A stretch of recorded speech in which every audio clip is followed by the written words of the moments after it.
আমি রান্নাবান্না করতেছিলাম, বাহিরে প্রচণ্ড গরম আর সাহেব এই গরমের মধ্যে বাগানে গেছে। আর আমি একটু পরে গিয়ে দেখতেছি সে আম পাড়তেছে। তো আমি আবার তার জন্য পানি নিয়ে গেলাম আর সঙ্গে একটু পেয়ারাও কেটে নিয়ে গেলাম, যদিও পেয়ারাগুলো কেনা ছিল। তো গিয়ে দেখতেছি সমস্ত গাছের আম পেকে গেছে আর তাই সে আমগুলোকে পেড়ে ফেলতেছে। তবে হ্যাঁ, গাছে এখনও কিন্তু কাটিমন আম আছে আর সেই সঙ্গে আশি না কিছু আম আছে, তো সেগুলো আছে। তো সাহেব আম পাড়তেছিল আর গালগুলো মানে ডালগুলোকেও ঝুড়ে দিচ্ছিল। তো সে আবার এই কাজগুলো করতে অনেক বেশি পছন্দ করে। এত গরমে আমার তো খুব খারাপ লাগতেছিল। আয়াতবাবুকে বারবার বলতেছিলাম যে সে বাসায় চলো, না সে আসবে না, সে বাবার সঙ্গে কাজ করতেছে, সে না মহা কাজ করতেছে। আর সবচাইতে বড় কথা, আমি আমার ছোটোবেলার কথা মনে করতেছিলাম। আমিও ছোটোবেলাতে এরকম বাবার সঙ্গে যেতাম মাঠে। আর এই যে কি বলে, আমরা তো পটকা বলতাম, সেই পটকাগুলোকে তুলে আমরা ফুটাতাম। আয়াতবাবু এখন সেটা করতেছে আর জঙ্গলের যে ফুল হয় সেগুলো নিয়ে মানে খেলাধুলা করতেছে। তো আমি দেখতেছিলাম এগুলো হচ্ছে তাই আবার আমরুপালি আমরুপালি আমগুলো ফেটে ফেটে যাচ্ছে। আর ফেটে গেলে কিন্তু যেহেতু টুকটাক মাঝে মধ্যে বৃষ্টি হচ্ছে, তো আমগুলোতে কিন্তু পোকা হয়ে যাবে, তাই সাহেব সবগুলো পেড়ে নিচ্ছিল।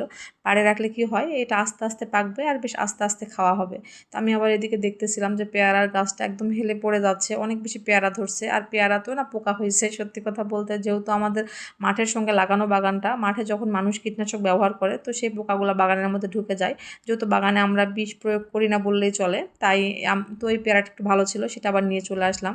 আর আসার পরে খাওয়া দাওয়া করছি, নামাজ কালাম পড়ছি, দেন রেস্ট করছি। আর বিকেলে টিউশনে যাওয়ার আগে ভাবলাম মাহিবাবুকে একটু মানে পাঁপড় ভেজে দিই। এই পাঁপড়গুলো আমার মামাতো বোন দিয়েছে, সে আবার বেশ সুন্দরভাবে বানিয়েছে। আমি তো অবাক, সত্যি কথা বলতে এত মজা হয়েছে, কেনা পাঁপড়ের চাইতেও অনেক বেশি সুন্দর হয়েছে। এটা হচ্ছে আলুর পাঁপড়।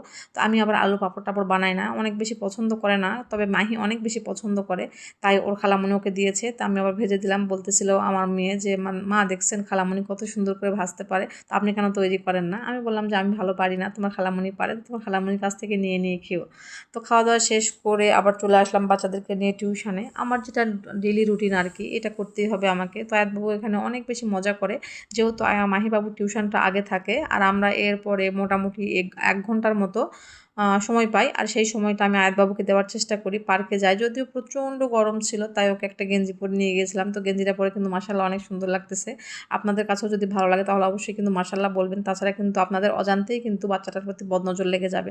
তো আয়াতবাবু খেলাধুলা করতেছিল এত গরমে, আমি তো বলতেছিলাম হয়েছে চলো এখন চলে যাই আমরা, একটু পরে আয়াতের টিউশন আছে। আয়াতের টিউশনটা আবার মাগরিবের পরে, এই জন্য অনেকটা সময় সে পায় খেলাধুলা করার জন্য। আর বাচ্চা কাচ্চারা না, আমি বুঝি না যে গরমের মধ্যে ওরা খেলতে অনেক বেশি পছন্দ করে। বাসায় গেলে যত গরম লাগে, বাইরে গেলে একটুও গরম লাগে না। আর বেশ মজা করে খেলতেছিল। তবে হ্যাঁ, একটা কথা কিন্তু বলতেই হবে, বাচ্চা তো বাচ্চাই, তাই না? ওদের এই বয়সে যেটা মানাবে সেটা তো আর আমাদের এই বয়সে মানাবে না।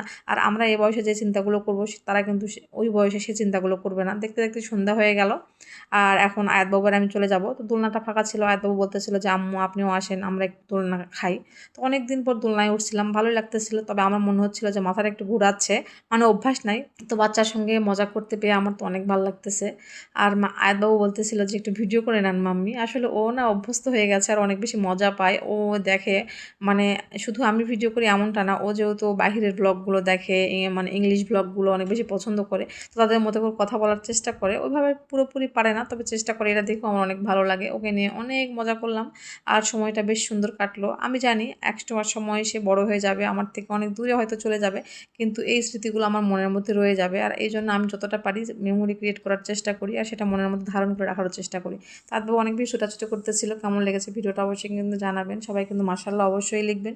সবাই ভালো থাকবেন, সুস্থ থাকবেন, আমাদের জন্য দোয়া করবেন। সুস্বাস্থ্য কামনা করে আজকের মতো এখানে বিদায় নিচ্ছি। আল্লাহ হাফিজ, আসসালামু আলাইকুম।